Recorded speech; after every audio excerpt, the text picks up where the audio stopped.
नमस्कार। आज के वीडियो में मैं सेनापति के काव्य में प्रकृति चित्रण विषय पर बातचीत करूंगा। सेनापति रीतिकाल के एक ऐसे कवि हैं जिनका नाम प्रकृति चित्रण के साथ बखूबी जोड़ा जाता है। प्रकृति के सुंदर, सुकुमार और चितेरे कवि के रूप में भी हम सेनापति को जानते हैं। जैसा प्रकृति चित्रण सेनापति ने किया है रीतिकाल में, उनके जैसा प्रकृति निरूपण कोई दूसरा कवि नहीं कर पाया है। विभिन्न ऋतुओं के सुंदर चित्रण के माध्यम से सेनापति का प्रकृति चित्रण हमारे सामने प्रस्तुत किया गया है। उन्होंने श्रृंगार उद्दीपक ऋतु वर्णन अपने कविता में किया है। उनकी कविता में श्रृंगार रस और उसके उद्दीपन विभाव के रूप में ऋतुओं के जो वर्णन प्रस्तुत किए गए हैं वे स्वाभाविक वर्णन के रूप में हमारे सामने आते हैं। वसंत ऋतु की मादकता प्रेमियों के तन मन और प्राणों को संयोग के बंधन में बांधने के लिए आतुर कर देती है। काम सखा वसंत का प्रभाव बड़ा व्यापक है, बड़ा विशद है। रतिपति को समस्त सफलताएं इस सहायक के साथ रहने पर ही मिलती हैं। वसंत का आगमन होने पर वियोगिनी बालाओं का विरह व्यतीत हो जाना बड़ा सुंदर दिखाई पड़ता है। योगियों की योग साधना भी इसके समक्ष नहीं चल पाती और बसंत न जाने कितने योगियों को, कितने मुनियों को उनकी साधना को पराजित कर देता है। बसंत के आगमन से समस्त सृष्टि में कामोत्तेजना बढ़ गई है। जड़ते चेतन सभी कामाग्नि के वशीभूत हो गए हैं और इस काम की अधिकता के कारण संकोच को और मान को त्याग कर प्रेमी युगल एक दूसरे से जुड़ गए हैं। वसंत का प्रभाव चित्रित करते हुए सेनापति का कहना है, तजे सकुच के भाव भाव तजिमान मनी के सुर नर मुनि सुख संग रंग राजे तरुणी के। जहां संयोग काल में ऋतुओं का उद्दीपन रूप वर्णित हुआ है, वहीं वियोग वर्णन में भी ऋतुओं का उद्दीपन रूप वे वर्णित करते हैं। संयोग काल में ऋतुएं प्रेमी प्रेमिकाओं के संयोग सुख को बढ़ा देती हैं और वियोग काल में ठीक उसका विपरीत होता है, वे उनके दुख को बढ़ा देती हैं।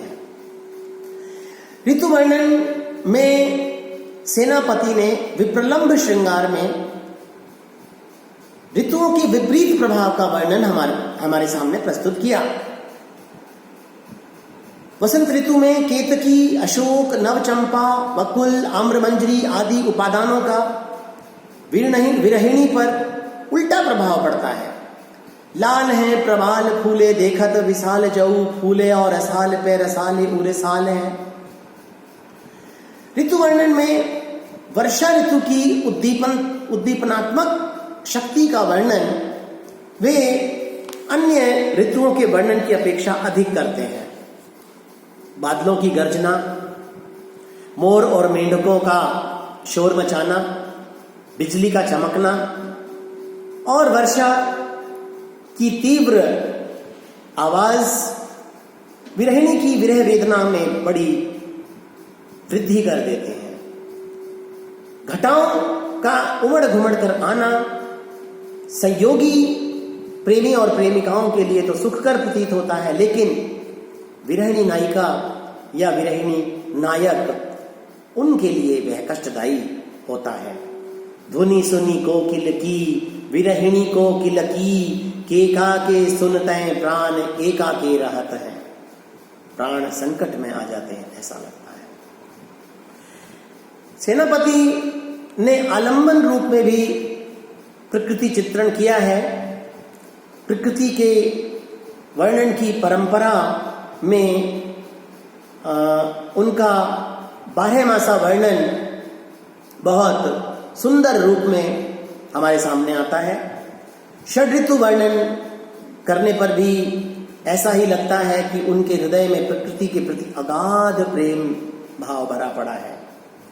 कवित्त रत्नाकर में ऐसे बहुत से छंद हैं जिसमें सेनापति ने प्रकृति के स्वच्छंद और उन्मुक्त वर्णन भी प्रस्तुत किए हैं। 12 मासा वर्णन के सारे कवित्त उद्दीपन का पुट भी लिए हुए हैं।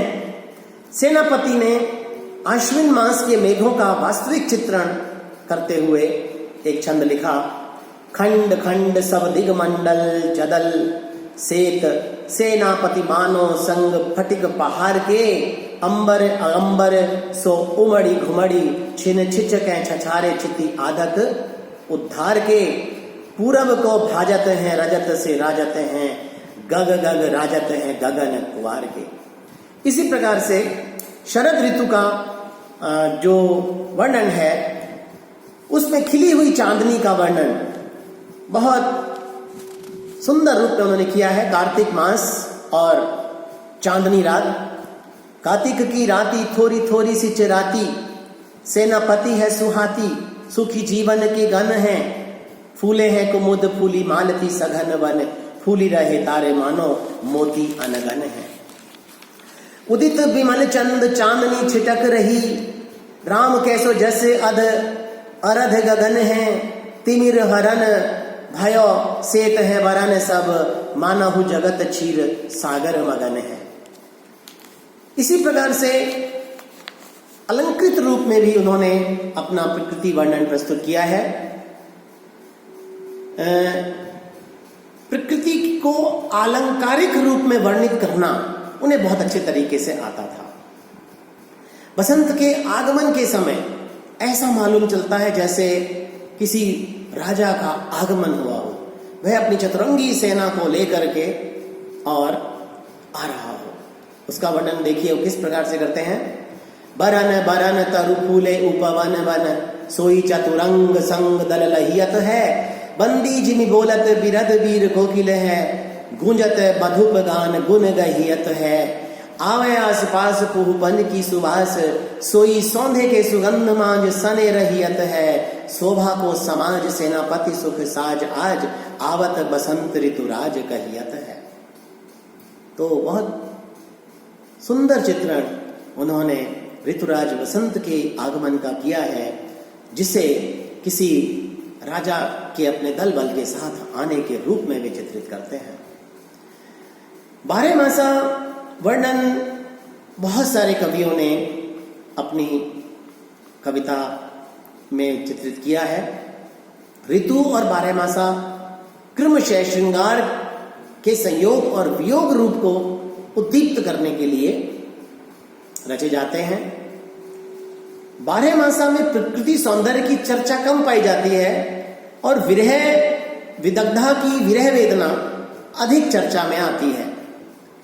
प्रायः ऋतु काव्य लिखने वाले कवियों ने षड ऋतुओं के वर्णन के बाद अलग से 12 मासा लिखा, लेकिन सेनापति ने 12 मासा वर्णन के लिए कोई शीर्षक अलग से नहीं दिया है और ना ही किसी क्रम को ध्यान में रखा है।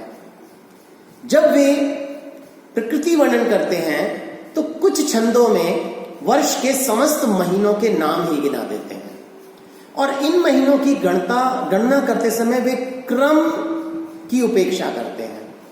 चैत्र से पहले वैशाख का वर्णन प्रस्तुत कर देते हैं, ज्येष्ठ का नाम आषाढ़ से पहले ले लेते हैं और ऐसा शायद उन्होंने अपने प्रकृति वर्णन को महत्व देने के लिए ही किया हो। तो वर्णनीय विषय की दृष्टि से यदि देखें तो वियोग श्रृंगार का सापेक्ष वर्णन न होकर उसमें उन्होंने प्रकृति का समाहार किया है।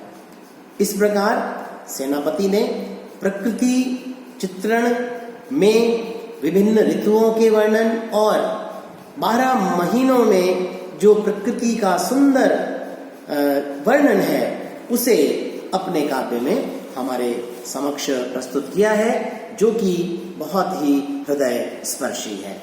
धन्यवाद।